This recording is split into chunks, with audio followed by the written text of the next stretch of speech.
Year 2285 Galactic Calendar. Humanity's first encounter with the Oral Line Consortium was quiet. Primitive by consortium standards, humanity was dismissed by most as a non-threat, their technology far behind even the weakest members. Yet a few took interest in humans, studying them in secret, finding peculiarities in their unyielding curiosity and bold exploration, traits that seemed like a mirror to the past of more developed races. Among those intrigued was the Mari, a race of semi-aquatic, telepathic beings with an ancient tradition of observing new civilizations. The Mari saw in humanity a strange reflection of themselves, an intense drive for knowledge and expansion despite dangerous odds. For centuries, the Mari had followed a strict code of neutrality, never intervening with other species. However, humanity's resilience stirred something in the Mari. They watched as humans braved uncharted sectors of space, enduring tremendous losses. It was more than mere survival. They sought understanding, cataloging everything from the smallest particles in alien atmospheres to the diverse microbial life on distant worlds. Among the Imari, whispers began to spread. Could these humans be kindred spirits, despite their seemingly chaotic nature? Years passed, and the humans continued to astonish the Imari. The pivotal moment came when a distress call echoed through a volatile sector known as the Vectis Rift. A Farron school transport, caught in a sudden subspace rift, was torn between dimensions with younglings aboard. Consortium protocols required ships to prioritize their safety, yet when the humans heard the signal, they didn't hesitate.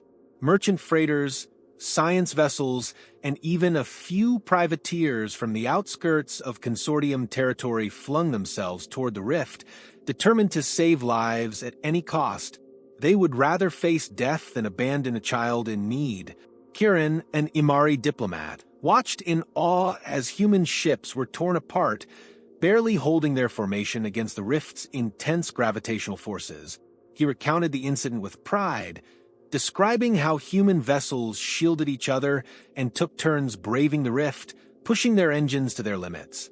The rescue mission ultimately succeeded, but at a great cost. 12 ships lost, over 1,000 human lives sacrificed. The consortium observed in cold detachment, yet the Imari found themselves profoundly moved. The human spirit, relentless and self-sacrificing, mirrored the courage of legends in their own culture. As humanity continued to push boundaries, the Imari could no longer remain silent observers. They extended a diplomatic hand, opening official communication channels and acknowledging the humans as worthy peers. Kiran became the first Imari ambassador to Earth, and stories of human bravery spread throughout his homeworld. Humans were soon admired by the Imari, not only for their courage but for their innovation. Even their traders, who initially caused concern with their unrefined bargaining tactics, were respected for their adaptability and shrewdness. With the Imari's subtle guidance, humanity's technological advancement skyrocketed. Although the consortium forbade uplifting primitive races, the Imari found loopholes, sharing knowledge in ways that seemed unintentional.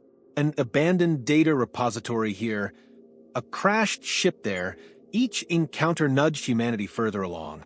The humans were quick to absorb and refine the knowledge they encountered. Soon, they closed the technological gap, achieving in mere decades what had taken other civilizations centuries.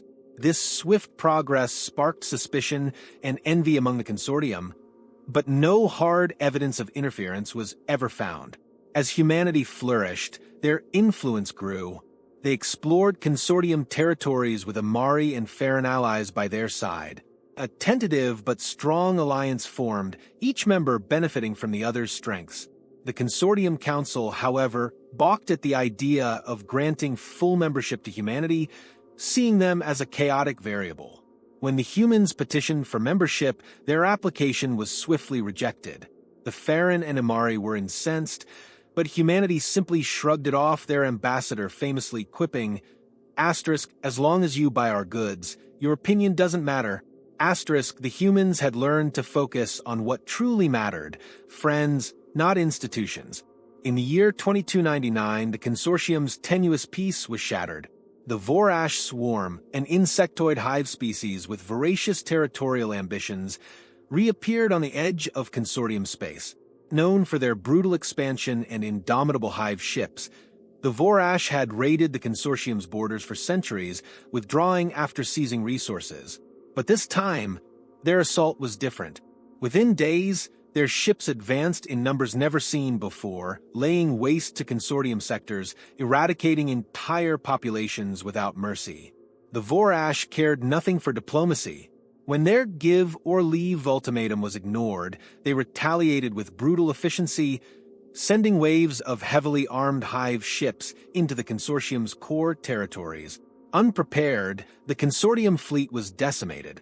The Vorash destroyed over a dozen worlds in their initial assault, erasing billions of lives. In desperation, the consortium reached out to every member for reinforcements, but their strength was already depleted. The once great alliance faced extinction. Desperate, the Imari and Farron relayed the consortium's distress call to humanity. But instead of being welcomed, humanity's offer to join the fight was met with silence, their alliance request ignored. Yet the humans did not hesitate. With a quietly signed alliance between the Imari and Farron, they mobilized a fleet of over 6,000 ships, deploying everything from warships to carriers, and even experimental ghost ships, an untested weapon against the Vorash. Under the command of Admiral Zara Reeves, a veteran strategist known for her ruthless precision, the Republic fleet entered consortium space. The Vorash fleet intercepted the humans on the outskirts of Imari territory, where billions of Imari civilians waited in terror. The Vorash's message was simple: leave. Admiral Reeves responded with a transmission, a video of a fire consuming a wasp's nest with the words, "no problem. Call the Republic fleet today." The response, broadcast across every available frequency, drew mixed reactions. To the Vorash, it was a taunt; to the consortium, a sign of humanity's reckless audacity. The battle began with terrifying intensity. The Vorash, masters of swarm tactics, deployed waves of armored drones that collided with human ships in suicidal charges. Yet humanity's fleet remained unyielding. Using advanced countermeasures, Admiral Reeves' fleet weathered the onslaught, their ships adapting with every wave, countering the Vorash drones with precision fire and strategically timed flanking maneuvers. The Imari awestruck watched as human tactics shifted and evolved in real time, matching the brutal swarm with calculated violence. Even as the Republic's fleet suffered losses, the humans pressed on. Their fighters formed tight, disciplined formations, intercepting drones mid-charge, and using their ship's superior mobility to outmaneuver Vorash cruisers. Meanwhile, the stealthy ghost ships disappeared and reappeared within the Vorash ranks, wreaking havoc on the hive ships with devastating particle beams that pierced their thick organic hulls. The Vorash began to falter, their seemingly invincible ships succumbing to the relentless onslaught. Then came the turning point. A Vorash Queen ship, the heart of the hive fleet, emerged from subspace, unleashing waves of new drones and heavily armed assault vessels. These ships, larger and more advanced than anything humanity had encountered, decimated several human squadrons in minutes. Admiral Reeves ordered her forces to regroup, adopting a new formation that spread her ships into a wide net around the Queen ship, creating a kill zone for incoming drones. The battle reached a fever pitch. As thousands of ships clashed, human engineers activated the Ghost Fleet's final protocol, a coordinated assault where every ghost ship converged on the Queen ship, firing synchronized plasma beams that penetrated the thick carapace, tearing into the heart of the hive. The Vorash Queen's mental scream reverberated across the void, echoing through every Vorash drone. For a brief, shuddering moment, the entire Vorash fleet froze, momentarily stunned by their Queen's agony. Sensing the Queen's vulnerability, the humans launched an all-out offensive. Carriers unleashed swarms of starfighters that tore through the now-dazed Vorash fleet. Battleships, their engines roaring at full power, charged forward, firing broadsides of kinetic and plasma weaponry that shattered Vorash defenses. The Queen's ship, heavily damaged, struggled to retreat, but the humans pursued with unrelenting fury. In the ensuing chaos, the Vorash fleet collapsed.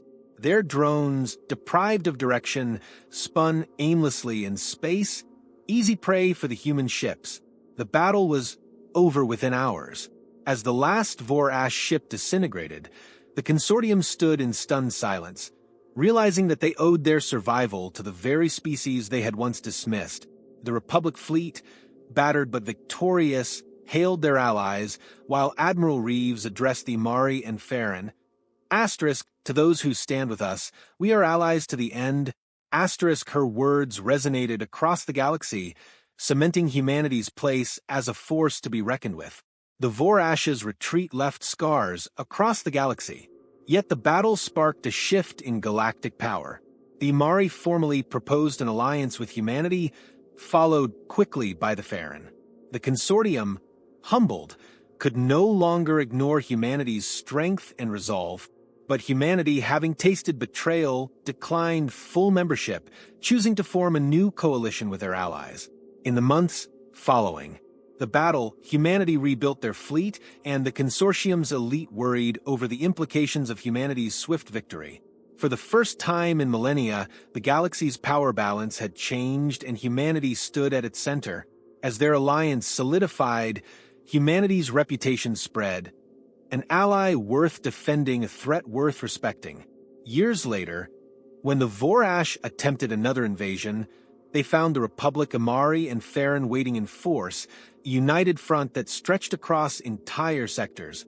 The battle was brief, with the Vorash once again sent into retreat, their ships torn apart by the new coalition's combined strength. In their victory, humanity and their allies cemented their role in the galaxy, forging a legacy that would echo through the stars for generations. And so, the Republic remained vigilant, bound by the words Admiral Reeves had once spoken. Asterisk, no greater friend, no worse enemy. Asterisk, if you're excited about this story and want to follow more epic adventures like this, be sure to like the video, subscribe to the channel, and turn on notifications. There are many more mysteries and battles ahead that you won't want to miss.